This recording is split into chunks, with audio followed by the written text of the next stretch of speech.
Mesdames et messieurs, jeunes et vieux, bonsoir, bienvenue sur le plateau de votre magazine d'information News de merde, toute l'actualité la plus importante et la plus conne en 2 minutes.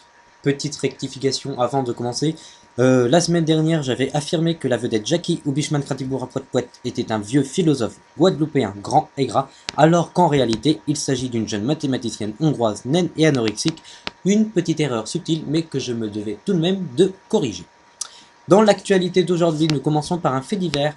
À Bourg-la-Reine et Tirmoilfion, dans le Bas-Rhin, un juif noir, homosexuel, obèse, ex-tolard et handicapé mental s'est vu refuser un emploi de secrétaire pour le motif suivant qu'il était mal habillé.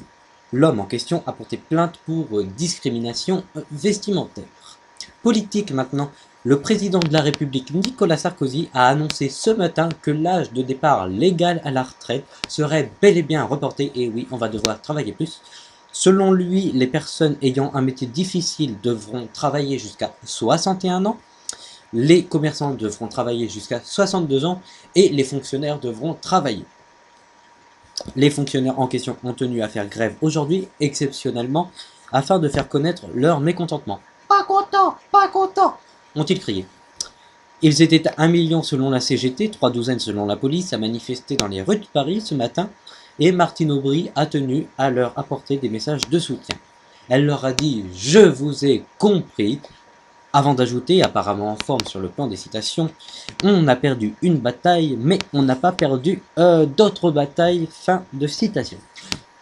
Et aussi, les fonctionnaires en ont profité pour réclamer un arrêt des suppressions d'emplois, une hausse de salaire, une diminution de temps de travail, des nouvelles conditions météo pour ceux qui travaillent dehors parce que c'est pas marrant, de nouveaux papiers pour leur...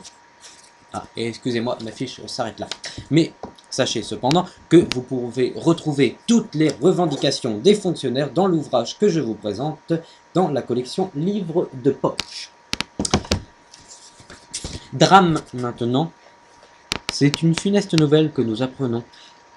Le comédien, artiste, gentleman au corps de rêve, Michael Vendetta, ne vient pas de mourir ce soir.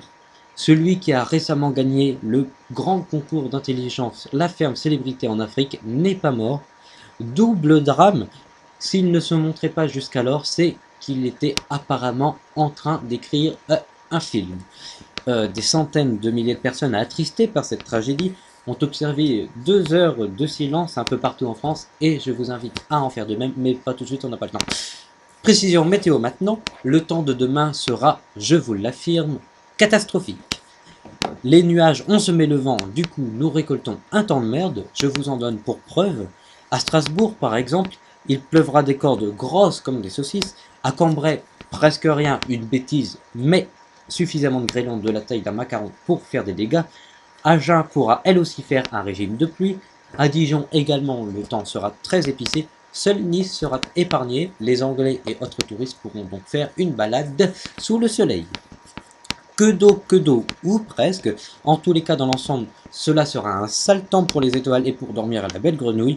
Côté température, on aura 2 à 7, 5 à 3 tout le long de la semaine. Quand reviendra le soleil, Nantes, c'est rien. Rennes, c'était à l'abri des intempéries. Amiens, Gossen s'améliore très vite. Metz, ce n'est pas sûr. Fiche signée par un stagiaire manifestement en forme d'un point de vue de l'humour. News de merde, et bien voilà toutes les nouvelles du jour en 2 minutes. On en est à 3,52, mais c'est pas grave. C'est terminé pour aujourd'hui. Je vous dis au revoir et on se quitte avec la phrase du jour comme d'habitude. Celle d'aujourd'hui nous est envoyée par un internaute, Donne-moi tes seins et prends ma B69 de Lyon, qui nous envoie: un jour, Dieu demanda à Francis d'avoir un âne, et maintenant, pas Francis l'a l'âne. A très bientôt. Sur ce, je vous dis au revoir.